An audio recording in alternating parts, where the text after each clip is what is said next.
뭐, 김치가 한국 거라고? 웃기지 마. 한국이 우리 파오차에 따라한 거 아니야? 이 족속들은 뭐, 전통 이상 한푸도 자기 거, 옛 지방 고구려도 자기 땅, 우리 전통 음식 파오차이도 자기 거라고. 도둑놈들 같으니라고. 여기 얼굴이 붉어져서 소리치고 있는 한 중국인이 있습니다.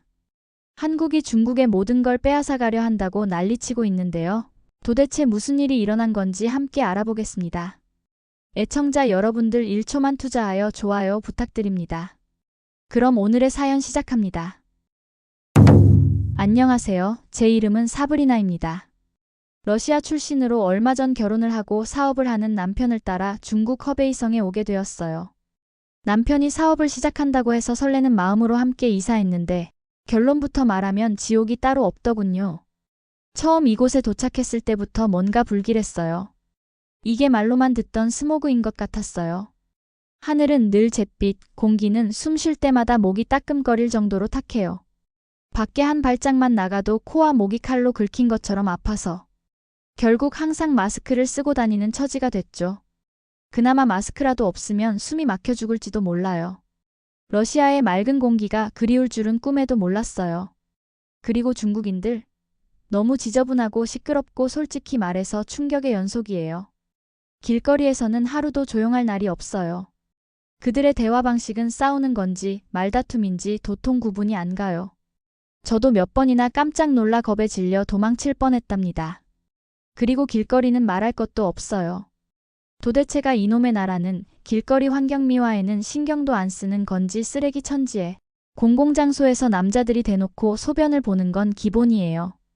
몇 번이나 마주쳐서 당황스러워서 얼굴을 붉힌 채 도망가야 했지요. 심지어 정말 충격적인 사건이 있었는데 한 번은 여자가 길 한복판에서 똥 싸는 걸 본 적이 있어요. 놀라셨죠? 믿기 어렵지만 진짜 실화예요. 그 순간 머릿속이 하얘져서 얼어붙고 말았어요. 여기가 정말 사람이 사는 곳이 맞는지 의심스러웠어요. 러시아에선 상상도 할 수 없는 일이잖아요. 저는 러시아에 있을 때부터 매일 아침 조깅하는 습관이 있는데 여기선 그것조차 쉽지 않았어요.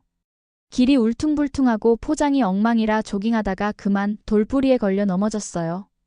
너무 아파서 도로에 한참을 누워 있었는데 주변 사람들 중 단 한 명도 관심을 보이지 않더라고요. 다들 저를 투명인간 취급했어요. 정말 충격이었어요. 이 사람들은 기본적인 공감 능력이 없는 걸까요? 러시아에서는 이웃들이 서로 챙겨주고 정기적으로 모여서 밥도 먹고 술도 먹고 함께 웃고 떠드는 게 일상이었는데 여기선 그런 건 전혀 없어요. 이웃은커녕 친구도 없고 다들 자기 가족 외엔 관심도 없어요. 너무 외롭고 고립된 느낌이 들어요. 그런데다가 남편이 사업이 잘 풀리지 않았어요. 경제적인 압박이 오다 보니 저도 뭔가 해야겠다고 생각했죠. 남편과 상의한 후 조그만 식당을 해보기로 했어요. 제가 러시아에 있을 때 학교에서 조리사로 일해본 경험이 있거든요. 나름 음식 솜씨가 있다는 말을 많이 들어서 자신감도 좀 있었고요. 메뉴를 뭘 할지 고민이 많았어요. 그러다가 중국인들이 만두에 대한 자부심이 대단하다는 걸 느꼈어요. 나관중이라는 사람이 쓴 삼국지 연의를 보면 제갈공명이라는 지략가가 비가 오게 하는 기우제를 지내는데 원래는 이런 제사를 지낼 땐 사람 머리를 잘라서 바쳤다고 해요. 그런데 이 제갈공명은 사람 머리처럼 보이게 만두피에 돼지고기를 넣어 대신 바쳤다고 하더라고요. 이것이 만두의 유래라나요? 이렇게 제법 그럴싸한 유래도 있었고 러시아에도 중국의 만두와 비슷한 펠멘이라는 음식이 있거든요. 이걸 만들어 팔면 괜찮지 않을까 싶었죠. 처음에는 기대도 좀 했어요. 가게도 예쁘게 꾸미고 펠메니도 정성껏 만들었어요. 제가 생각하기에 음식 맛은 완벽했어요. 하지만 뭔가 부족한 느낌이 들었어요. 장사가 시원찮았거든요. 뭐가 잘못된 거지? 중국인들의 입맛에 안 맞나? 하고 이런저런 고민이 깊어지고 있었죠. 그래도 어떻게든 버텨보자며 반죽에 힘을 주던 어느 날이었어요. 근처에서 음식점을 운영한다는 판젠동이라는 사람이 슬쩍 찾아왔어요. 처음 보는 얼굴이었는데 뚱뚱한 배가 티셔츠를 밀어올려서 배꼽이 훤히 드러나 있고 게다가 눈은 길게 찢어져 마치 뱀을 연상케 하더라고요. 머리는 안 감아서 기름이 좔좔 흘러 떡이 져 있고 이쑤시개로 이를 쑤시며 나타났죠. 그가 다짜고짜 자기소개를 하면서 안녕하시오. 나는 이 동네에서 오래 음식 장사해온 사람이 올시다. 말하자면 당신 선배지라며 큰 소리를 치는 거예요. 그러면서 장사가 잘 되냐고 물어봐서 솔직히 잘 안 된다고 했더니 내가 딱 보면 문제점이 뭔지 알지 하고 큰 소리를 치더군요. 자기 덕분에 여러 식당이 성공해서 잘 먹고 잘 살게 되었고 이게 소문이 나 컨설팅을 받으려고 사람들이 줄 서서 찾아온다며 자화자찬이 엄청났어요. 내 생각에 이 집의 문제점은 반찬이요. 만두만 먹어서는 그 느끼함을 잡을 수가 없지. 내가 만두에 찰떡궁합으로 잘 어울리는 반찬을 알고 있소. 그가 제안한 방법은 파오차이라는 반찬을 내놓는 거였어요. 이건 말이야 중국의 전통 음식인데 배추를 절여서 고춧가루에 묻혀 발효하는 것이요. 좀 맵긴 한데 꾸준히 먹으면 이게 건강에 그렇게 좋다우. 중국 사람치고 이 파오차이를 좋아하지 않는 사람이 없지, 암. 그리고 본인이 아는 공장이 있는데 여기서 납품받으면 맛도 좋고 가격도 싸다고 귀가 닳도록 칭찬했어요. 솔직히 그의 겉모습과 말투가 좀 의심스러웠지만 같은 중국인이 알려주는 팁이니 어느 정도 신빙성이 있을 것 같기도 하고 가게 상황도 좋지 않아 선택의 여지가 없었어요. 결국 좋아요. 한번 해볼게요 하고 파오차이를 반찬으로 내놓기 시작했어요. 혹시나 기대를 약간 품었지만 역시나 결과는 크게 다르지 않았어요. 게다가 파오차이에서 이상한 냄새가 나거나 머리카락이나 비닐 조각 같은 게 종종 나왔어요. 저는 화가 났지만 중국이 원체 좀 지저분하니까 하고 꾹 참았죠. 그러던 어느 날 한국인 관광객 한 무리가 찾아왔어요. 펠메니가 차려진 식탁을 보더니 김치가 있네요. 하고 반가워하더라고요. 저는 김치라니요? 이건 중국의 파오차이인데요? 하고 의아해했죠. 그랬더니 한국인 관광객이 이거 한국의 김치 맞아요. 한국의 전통 음식이죠. 저는 이거 하나만 있어도 밥 한 공기 뚝딱 비운답니다. 하면서 한 입 먹어보더니 눈살을 찌푸리면서 맛이 좀 많이 아쉽긴 한데 제대로 배우면 훨씬 맛있게 만들 수 있어요. 내가 아는 김치 명인이 한 분 있는데 소개해드릴까요? 혹시 한국에 가시게 되면 꼭 한번 찾아가 보세요 라고 진지하게 조언을 하는 거예요.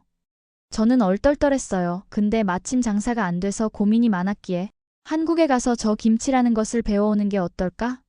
하는 생각도 들었죠. 수시로 우리 가게에 들러서 공짜 만두를 얻어먹는 판젠동에게 그 이야기를 꺼냈더니 그는 갑자기 침을 튀기며 노발대발하는 거예요. 한국인이 그런 말을 했다고? 참 어이가 없어서. 이것들은 죄다 자기 거래. 우리 한푸도 자기 거라고 하고 우리 옛땅 고구려도 자기 거라고 하고 우리 파오차이도 자기네 거라고 한다고 하면서 이름도 따로 지어서 김치라고 부르고 말야.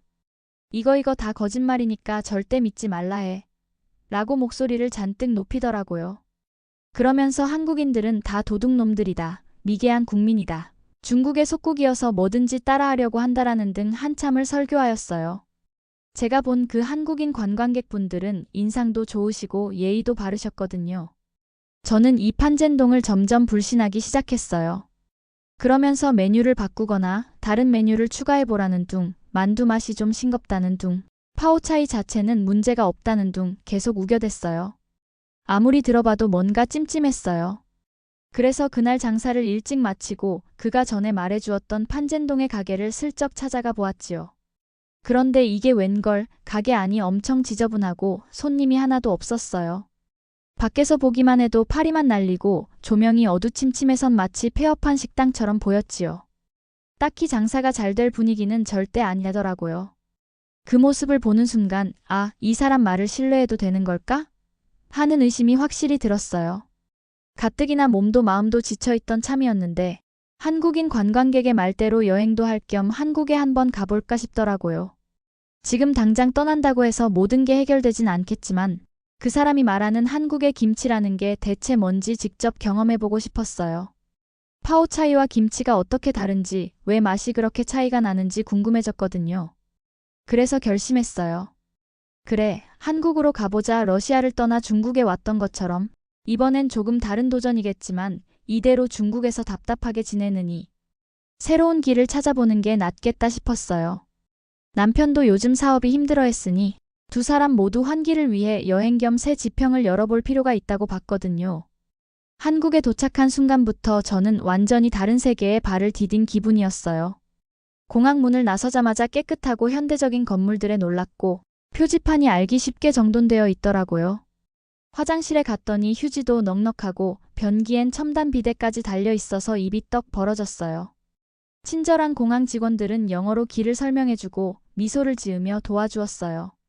중국 공항에선 빨리빨리 소리치며 밀치기 일쑤였는데 여기는 너무나 정중해서 충격이었죠. 도시로 이동하는 대중교통 역시 깔끔하고 편리했어요. 지하철 내부에 쓰레기 한 조각조차 안 보였고 사람들은 질서정연하게 승하차를 하더군요. 정류장 표시나 승강장 안내 방송도 정확해서 길 잃을 걱정이 전혀 없었어요. 중국 버스나 지하철은 소란스럽고 냄새도 심하며 티켓 사기도 혼란스러웠는데 한국의 교통 시스템은 체계적이고 깨끗해서 감탄만 나왔어요. 거리 풍경 또한 완전히 달랐어요. 도로 곳곳에 꽃과 나무가 잘 관리되어 있어 깔끔한 도시라는 인상이 강했고 운전자들은 경적도 함부로 울리지 않더라고요. 신호를 잘 지키고 보행자들도 차분히 횡단보도를 건너니 정말 중국과는 다른 세상 같더라고요. 중국으로 이사한 후 처음 느껴보는 안정감이었습니다. 이렇게 도시에서부터 받았던 문화 충격을 아는 채 저는 명함에 적힌 대로 강원도에 있는 김치명인 신숙희님을 찾아갔어요. 오랜만에 맑은 공기 마시면서 기차를 타고 또 차를 갈아타며 한적한 시골 풍경을 지나다 보니 중국에서의 답답함이 조금씩 풀리는 느낌이 들더라고요. 멀리서부터 정갈한 기와지붕의 가옥이 보였는데 그곳이 바로 신숙희 명인님의 집이었어요. 명인님은 먼 길 오느라 고생했으니 배고플 텐데 일단 밥부터 먹자며 반갑게 맞아주셨어요. 차려주신 밥상 위에는 각종 반찬과 함께 김치가 놓여 있었는데 옳거니 이걸 한 입 베어 물자마자 온몸에 전율이 일더군요. 바삭하면서도 매콤하고 새콤달콤한 감칠맛이 혀끝에 폭발하더군요. 남편은 얼마나 맛있었는지 밥을 2공기나 뚝딱 해치웠어요. 그 자리에서 제가 김치는 이런 맛이었네요. 너무나 매력적이에요. 파오차이와 차이점이 뭐예요? 라고 여쭤보니 명인님은 부엌 한켠에 놓인 책자와 자료를 꺼내오시더니 김치는 3000년 이상 이어져 내려온 우리 민족의 대표 음식이에요. 라며 말씀을 꺼내셨어요. 그러면서 삼국사기나 다른 옛 문헌에도 채소를 소금에 절여 먹는 문화가 이미 등장한다고 설명해 주셨죠. 고려시대와 조선시대를 거치면서 특히 고추가 한반도에 전래된 뒤로 지금처럼 빨간 양념이 들어간 김치가 완성되었어요. 원래는 맵지 않은 백김치, 동치미 등이 먼저 있었고 시간이 흐르면서 배추와 고춧가루를 활용한 배추김치가 우리 식탁의 주인공이 되었죠. 명인님은 이어 고추가 들어가기 전에 김치의 사진과 기록을 보여주시며 현재 알려진 매운맛의 김치는 사실 약 300년 전부터 본격적으로 자리 잡았다고 말씀하셨습니다. 최근에 김치가 K컬처의 대표주자로 뽑히는 이유도 이런 오랜 전통과 독특한 양념 문화 때문이라 강조하셨죠. 역사 이야기를 한참 나누다가 제가 김치가 몸에 좋다고 들었는데 구체적으로 어떤 효능이 있나요? 하고 물었어요. 그러자 명인님은 여러 연구 결과를 조목조목 짚어 설명해 주셨습니다. 김치에는 유산균이 풍부하게 들어있어요. 이 유산균이 장 건강에 큰 도움을 준다고 알려져 있죠. 그리고 비타민 A, B, C 같은 필수 영양소도 고루 들어있어서 면역력 강화에 좋다고 해요. 실제로 한국에서 발표된 여러 의학 및 영양 논문들을 보면 김치 섭취가 콜레스테롤 수치 조절, 항산화 효과, 심지어 항암 작용에도 긍정적인 영향을 미친다는 결과가 있죠.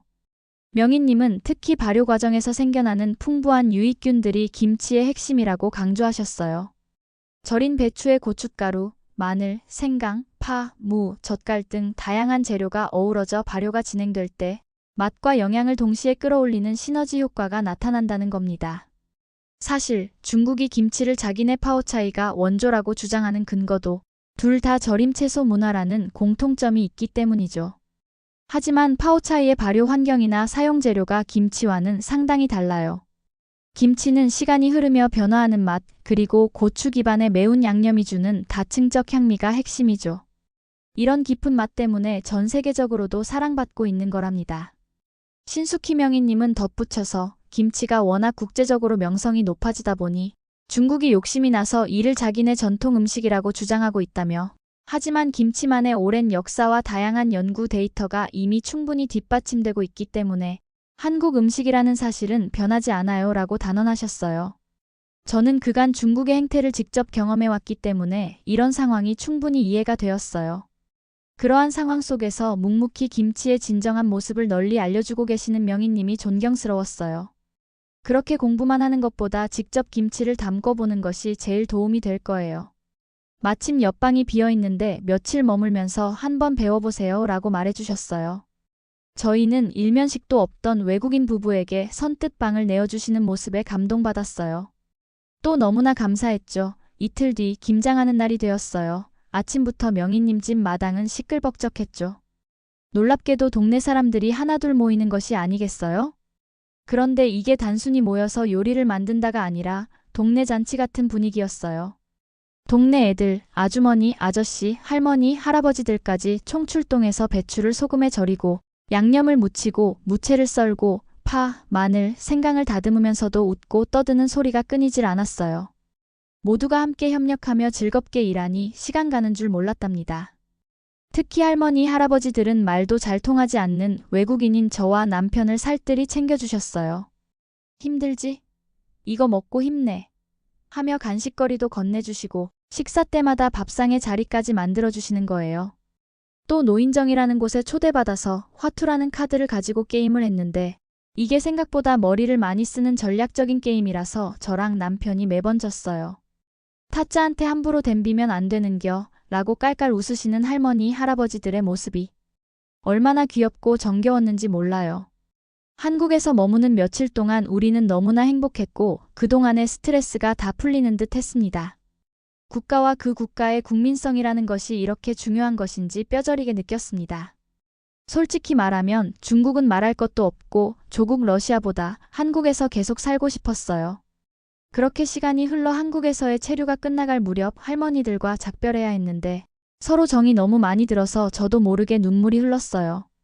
할머니들은 제 손을 꼭 잡고 꼭 또 놀러와 하면서 우시더라고요. 러시아에서 느꼈던 정과는 또 다른 한국만의 따스함이 저를 감싸는 순간이었어요. 우리는 아쉬움을 뒤로한 채 중국으로 돌아왔고 저는 그 길로 판젠동에게 파오차이 납품을 끊겠어요 라고 단호하게 말했어요. 이제 그런 불량한 파오차이 대신 제가 직접 담근 김치로 승부를 보고 싶었거든요. 그러자 판젠동은 갑자기 태도를 싹 바꿔서 소리치는 거예요. 계약서 쓸 땐 언제고 이제 와서 끊겠다고? 중국에서 장사를 그렇게 해봐. 장사 그만하고 싶어? 라고 그 작은 눈을 부라리며 위협하더군요. 금방이라도 저에게 달려들 듯 했어요. 저는 순간 겁이 나서 죄송하다, 알겠다고 말해버리고 말았지요. 그날 밤 남편에게 털어놓았더니 남편은 분개하며 이 작자는 말이 통하지 않으니 우리가 먼저 증거를 잡아야 한다며 판젠동이 말했던 납품 공장에 직접 가보자고 했어요. 가까이서 가서 보니 엄청 낡은 건물이었어요. 직원인 척 몰래 들어가서 공장 안으로 가봤어요. 마치 스파이 영화를 찍는 듯 스릴 넘쳤죠. 그런데 거기서 우리는 충격적인 장면을 목격했습니다. 거대한 통 안에 속옷 차림의 사람이 들어가서 절인 배추를 밟고 있고 거의 목욕하는 수준으로 들어가 뒤섞는 모습을 목격했어요. 인부들도 아예 우통을 벗고 있거나 옷차림이 엉망이고 위생장비는커녕 맨손으로 일하고 있더라고요. 공장 바닥에는 쥐가 돌아다니고 구석구석에 거미줄이 쳐져 있는 등 도저히 정상적인 식품 공장이라고 부를 수 없는 환경이었어요. 우리는 몰래 사진을 찍고 조마조마한 마음으로 재빨리 빠져나온 뒤 판젠동에게 찾아갔어요. 이게 당신이 말한 공장의 실체인가요? 계약은 없었던 걸로 해주세요. 또 협박하면 이 사진들을 공개하겠어요. 하고 통보했어요. 판젠동은 분통이 터지는지 얼굴이 빨개졌지만 결국 뻔뻔한 얼굴로 알겠다고 답하고 물러났죠. 저는 그렇게 파오차이 납품을 끊고 다시 한번 가게를 새로 시작할 준비를 하고 있어요. 그 사이에 남편은 사업이 거의 파산 직전까지 치달았고 더 이상 버티기 힘들다며 결국 사업을 접기로 결심했어요. 처음에는 내가 너무 무책임하게 러시아에서 너를 데려와 고생만 시키는 것 같다고 자책하는 모습을 보이더군요. 하지만 저도 같이 마음을 다독여주면서 차라리 잘 됐어. 우리 가게를 좀 더 재정비해서 둘이 함께 제대로 운영해보자고 제안을 했어요. 남편도 제 음식 솜씨와 한국에서 배운 김치를 결합한다면 가게를 살려볼 수 있지 않겠냐며 조금씩 의욕을 되찾았어요. 그래서 고민 끝에 러시아식 만두인 펠메니 대신 김치를 넣은 만두, 즉 김치만두를 새롭게 메뉴로 내놓기로 했어요. 제가 강원도에서 배운 진짜 한국 김치를 사용해 속을 만들면 어떨까 싶었던 거죠. 이미 김치 담그는 전 과정을 직접 보고 신숙희 명인님께 기초적인 레시피와 발효 비법을 전수받았으니 이제는 조금씩 응용해 볼 수 있을 것 같았어요. 가게의 김치만두라는 메뉴를 당당히 새로 추가했어요. 게다가 메뉴판에 굵은 글씨로 한국 김치 사용 이라고 표기해 두었죠. 중국인 손님들에게는 좀 생소할 수도 있지만 오히려 이게 진짜 한국 김치라고 하는 호기심을 자극할 수 있을 거라 생각했어요. 처음에는 몇몇 손님이 한국 김치가 뭐야? 그게 파오차이랑 뭐가 다른 거지? 하면서 고개를 갸웃했어요. 하지만 일단 맛을 본 사람들은 기름지고 묵직한 중국 음식과는 다른 개운하고 알싸한 매력의 입맛을 다셨죠. 매콤하면서도 감칠맛이 살아있는 김치만두를 한 입 베어 무는 순간 오, 이거 별미네? 하며 놀라는 반응이 이어졌어요. 조금씩 입소문이 나자 점점 가게를 찾는 사람들도 늘어나기 시작했어요. 차오파이가 아니라 한국 김치가 들어갔다던데 라며 일부러 찾아오는 호기심 많은 손님들이 생겨난 거예요. 손님들은 만두 속에 들어간 김치의 탱글탱글한 식감과 매콤달콤한 양념의 조화에 칭찬을 아끼지 않았어요. 그동안 새까맣게 잊고 있던 가게에서 손님들의 웃음소리와 활기가 되살아난 거죠. 정말 신기했어요. 예전에는 파리만 날리던 가게가 한국 김치만두라는 하나의 메뉴로 인해 폭발적인 반응을 얻기 시작한 거예요. 하루하루 수입이 늘어나고 가게가 북적이니 저와 남편 모두 몸은 고단해도 기쁨이 넘쳤죠. 그렇게 매일같이 땀 흘려 일하며 장사가 궤도에 올랐을 무렵 남편과 저는 진지한 대화를 나눴어요. 우리 돈이 어느 정도 모이면 한국으로 떠나자고요. 사실 러시아로 다시 돌아가는 방법도 있었지만 저는 이미 한국에서 따뜻함과 깨끗한 환경, 아늑한 문화를 경험했기에 오히려 한국에서 새로운 식당을 차려보고 싶었어요. 남편도 제 의견에 전적으로 동의했어요. 스모그 때문에 하늘조차 제대로 볼 수 없는 이 중국 땅에서 언제까지 버틸 수 있을까? 이 지긋지긋한 환경에서 벗어나 한국에서 맑은 공기를 마시며 식당을 해보자. 남편 목소리에는 오래간만에 희망이 깃들어 있었어요. 어쩌면 이것이 한국에서 배운 진짜 음식의 힘이 아닐까요? 러시아와 한국 두 나라의 경험을 제 나름대로 녹여서 이 낯선 중국 땅에서 작은 기적을 만들어내고 있으니 말이에요. 이제 얼마 후면 충분히 자금을 모아서 지긋지긋한 중국을 떠나게 될 날이 오겠죠. 그날이 오면 남편과 함께 한국의 어디선가 작지만 아늑한 식당을 열고 러시아와 한국의 다양한 요리로 손님들을 깜짝 놀라게 하고 싶어요. 지금 제 가장 큰 바람은 한국에서 만났던 할머니들과도 다시 만나 인사를 나누고 그분들께 김치만두를 직접 대접하는 거예요. 그리고 언젠가 신숙희 명인님도 모시고 와서 이 레스토랑에선 명인님의 김치 레시피가 이렇게 아름답게 자리 잡고 있다고 보여드리고 싶어요. 지금까지 길었던 제 사연을 들어주셔서 감사합니다. 안녕히 계세요. 오늘의 사연은 여기까지입니다. 재미있으셨나요? 저 사브리나의 이야기가 누군가에게 조금이라도 의미가 있었다면 좋을 것 같습니다. 사연이 재미있었다면 구독과 좋아요 부탁드립니다. 더 좋은 사연으로 다시 찾아뵙겠습니다. 행복한 하루 되세요.